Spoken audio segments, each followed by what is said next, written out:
Hi, friend, and welcome to the Inflection Point. I am your host, Dr. Naomi Kimuyu, your giftedness coach. As promised, this is the beginning of a series of episodes where we will be tackling fears, some fears that keep us from stepping out and walking into the gifting that God has weaved into our story. This is the first episode, and today we are talking about a fear that has kept far too many gifted women stuck: the fear of failure. You probably whispered it to yourself before. What if I get it wrong? What if I choose the wrong path? What if I launch something and it flops? What if I step out and it fails? Or I fall?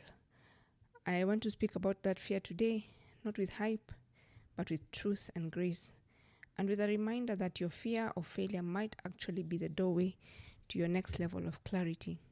Let's start with Proverbs 16:3. It says, in part, commit your work to the Lord and your plans will be established. Or commit your work to the Lord and he will establish your plans. That verse isn't a promise that every day or everything will go perfectly.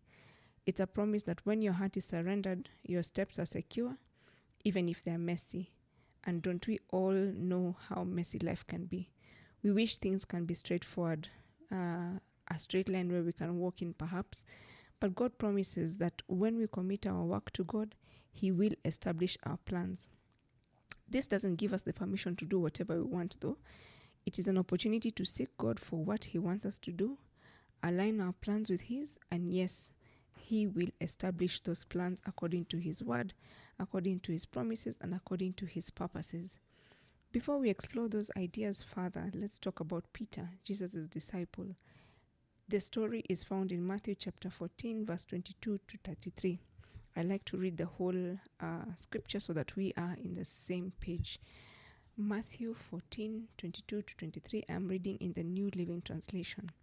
Immediately after this, Jesus insisted that his disciples get into the boat and cross to the other side of the lake, while he sent people home. After sending them home, he went up into the hills by himself to pray. Night fell while he was there alone. Meanwhile, the disciples were in trouble far away from land, for a strong wind had risen, and they were fighting heavy waves. About 3 o'clock in the morning, Jesus came toward them, walking on the water. When the disciples saw him walking on the water, they were terrified. In their fear, they cried out, "It's a ghost!" But Jesus spoke to them at once. "Do not be afraid," he said. "Take courage, I am here." Then Peter called to him, "Lord, if it is really you, tell me to come to you, walking on the water." "Yes, come," Jesus said. So Peter went over the side of the boat and walked on the water toward Jesus.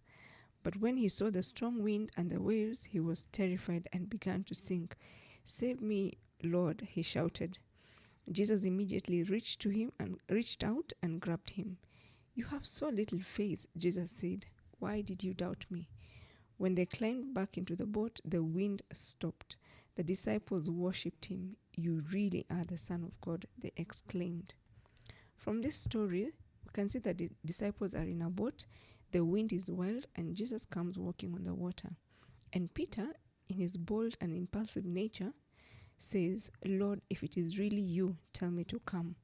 And Jesus says, "Come."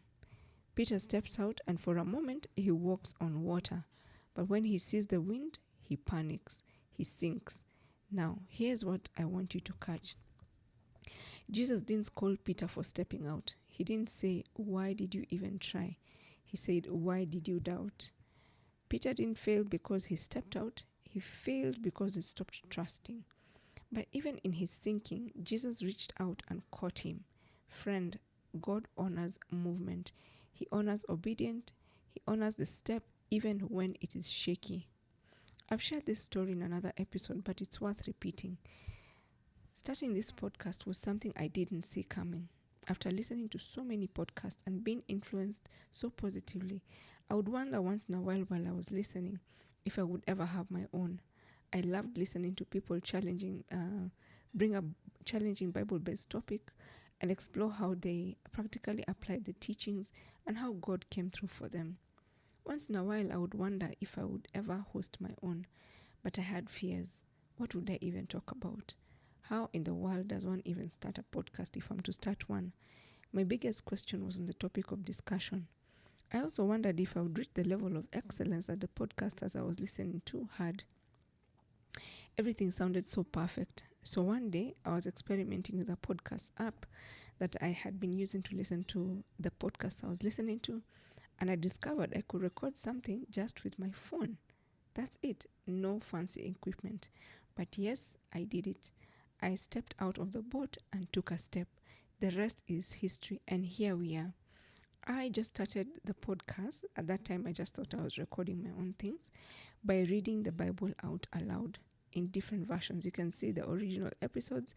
I decided not to delete them, just as a testament for myself and for others who are starting out, that you can begin exactly where you are. You can listen to them. You can listen to the quality of the audio. I don't know if it's better now, but I just started. I started by reading the Bible out loud because remember my question about the topic, it was still there.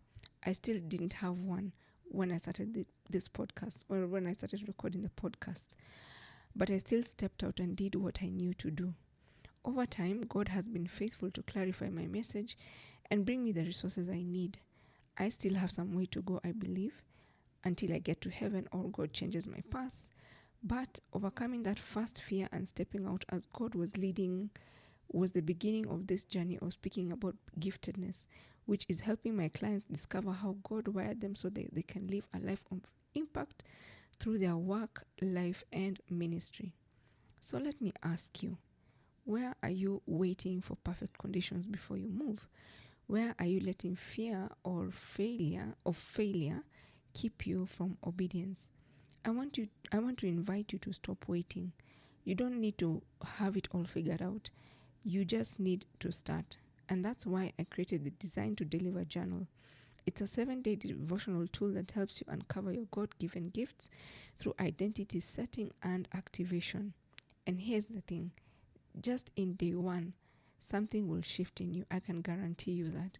You'll uncover one overlooked gift that God is already using in you. And you'll see that you've been delivering impact all along throughout the 7 days. You just didn't have the language for it, but you were already doing something of impact. And maybe you're thinking, oh gosh, Naomi, I don't have the time. Or I've tried things before and they didn't work. Or maybe you're not sure if this will work for you. I hear you. I have worked with women just like you before. Women of faith who felt stuck, unsure, and afraid to move. And every single one of them has walked away with clarity, whether it is through the Design to Deliver journal or through the one-on-one coaching that I also offer, that allows you to create a giftedness statement for yourself. With language, they walk away with language, with a renewed sense of purpose. One of the ladies I coached said that she felt like she found a new pair of shoes that actually fit her. Wow, such a feedback, such a great encouragement for me. And if I hadn't started, I would not have had that feedback from anybody. I would not have such impact on her life. And this is what I'm inviting you to. Here is your moment. Don't let fear have the final word. Don't let the enemy convince you that failure is fatal. It is not. Even if you have failed before, you have an opportunity to get up, dust yourself, and do it again. And even learn from your mistakes and carry those forward into the next thing that you're doing. Fear is not fatal. It's not. It's formative. It forms you. It begins to shape your direction. It is the beginning of something powerful. Your gift is the answer to somebody's breakthrough. We have talked about this in another episode. You can go through the episode titles and find it. But yes, your gift is the answer to somebody's breakthrough. Your obedience is key and your time is now. As usual, I have some reflection points for you. Something you can take out your journal and write the question and reflect and begin to hear what God is telling you about these questions and about this area that we're talking about. So the question is, the reflection prompt for today is, what's one area you've been waiting for perfect conditions before you move? What's one area where you've been waiting for perfect conditions before you move? That's the first reflection prompt. The second one, what is one small step that you can take this week, even if it is messy? What is one small step you can take this week, even if it's messy. Begin with those two, and when you are ready to begin and go even deeper, I invite you to take action. Perhaps this is the day that you get to start to reflect on how God created you and overcome the fear that has been holding you back. Go ahead and download the Design to Deliver journal and start day 1 today. Don't wait for clarity to find you. Go and meet it in the movement, and you can be sure that God will honor that step. He is faithful. He can be trusted. Until next time, keep journaling, keep showing up, and let your light shine. Flaws, mistakes, and all, so that your Father in heaven will receive all the glory.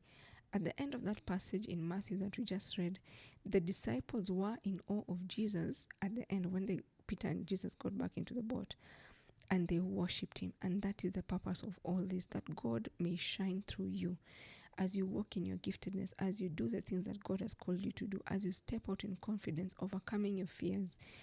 God will be worshipped. God will be the one to receive the glory, because you and I will recognize that it did not take our own strength. See you in the next episode. Remember to share, like, and subscribe so that others like you can find the podcast just as like you did.